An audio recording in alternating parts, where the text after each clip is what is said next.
ભગવાનની દયા હોય ત્યારે આવું આયોજન થતું હોય છે. અને જાદુ દાદા ડાંગરની ક્યાં વાત કરવી.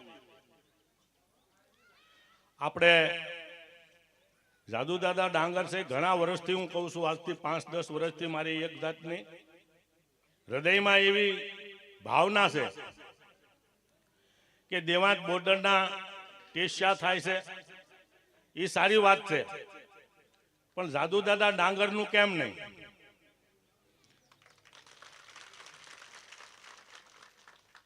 જાદુ દાદા ડાંગરને એક આખો સોરઠની રસધારમાં છે. આપણે કોઈ વાંચ્યું હોય તો ખબર પડે કે જાદુ દાદા ડાંગરની શૌર્ય અને સાહસ કેટલું છે. 1848માં ભાવનગરના રાજા આતાભાઈ જ્યારે રાજા હતા અને એમને ચિત્તળ ઉપર ચડાઈ કરવાની હતી. ચિત્તળમાં કાઠી સમાજનું રાજ હતું. એન કેન પ્રકારે એકબીજાને જે કાંઈ થયું હોય એટલે આતાભાઈ આપણા રાજા ઠાકોરે ભાવનગરના ચિત્તળ ઉપર ચડાઈ કરી. ઘણા દિવસો વયા ગયા. શીતળના ગઢ ઉપર જે તોપો હતી ને એ તોપોના થી જે ભાવનગરનું લશ્કર જે કિલ્લો તોડવાનો હતો એ કિલ્લો તોડી શકતું નહીં. એવામાં આતાભાઈ ઠાકોર ભાવનગરના મહારાજા એક વાર શાંતિથી બેઠા, હવે કરવું શું? બધા સૈનિકોની વચ્ચે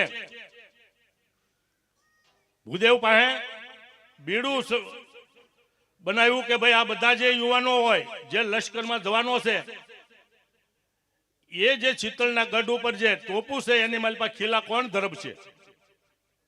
એવે વખતે એક પણ સૈનિક ઉભો ન થયો. ત્યારે આપણા જે ગૌરવવંતા જાદુભાઈ ડાંગર, જાદુ આપા,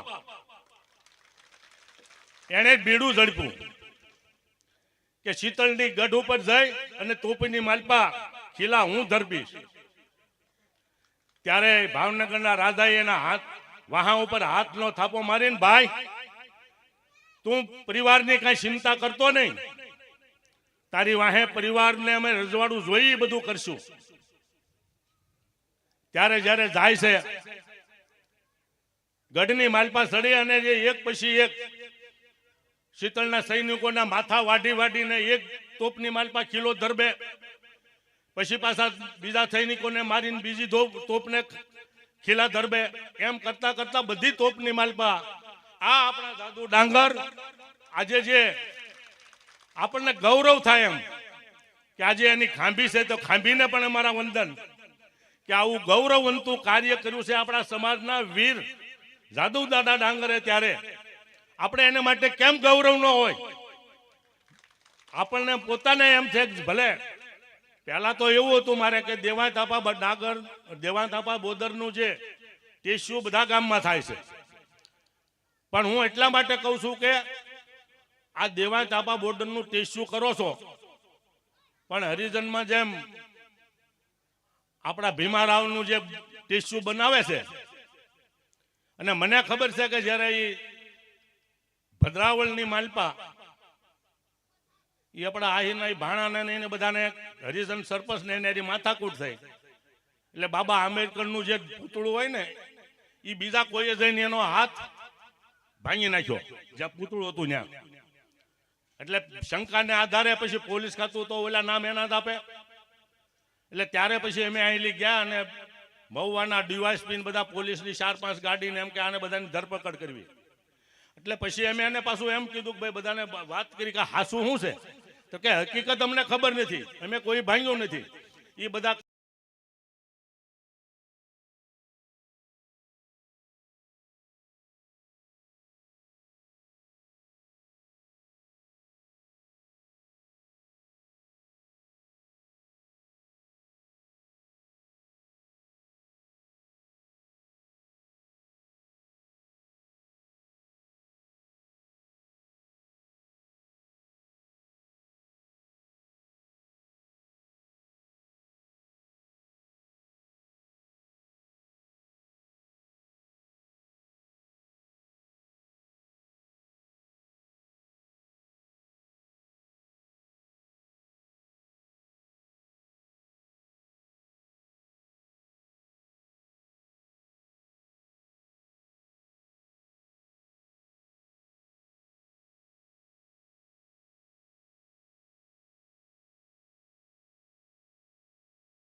વીઘા જમીન લઈ એની મારી પાસે દાદાનું ટેસ્યુ ઊભું કરવું પડશે.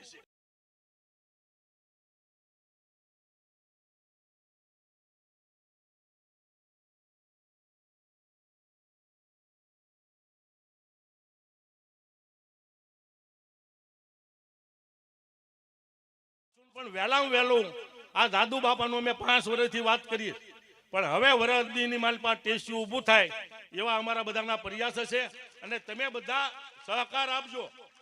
આ 2-5 લાખ રૂપિયામાં ન થાય.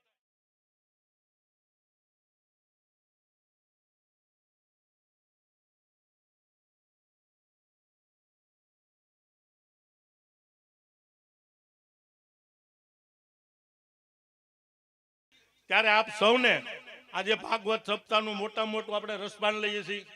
અને આ મોટું ગામ છે, ક્યાંક કહેવાનું હોય ને તો આપણને એમ થાય પુરાણી બાપુ કે જ્યાં જોઈએ ને ત્યાં આવું જો બીજું કાંઈ હશે ને તો અમારો સમાજ તરત ભેગો થશે. પણ ભાગવત ભગવાન હોય, રામકથા હોય, શિવપુરાણ હોય, આવા ઠેકાણે આપણે હું કામ નથી જતા? ભલે 2-3 કલાક તો આપો. આવું ભાગવત ભગવાનનું આપણને ઘેર બેઠા જ્યારે એનું આખું ભાગવત ભગવાનનું આપણને જાણવા સમજવા મળે, ભક્તિ મળે, ત્યારે આપણે બધા શા માટે નથી કરતા? આપણે જોઈને બીજું કાંઈ કામ હોય ને તો એને લંગાળા કેવડું ગામ છે ભાઈ. જે લંગાળાના 1-2 જણા આવતા હોય તો અહીંયા નહીં તો 5-6 જણા પુરુષો ભેગા થાય. બેનું ને ધન્યવાદ છે, બેનું બધા આવે છે, દીકરીઓ બેનું ને.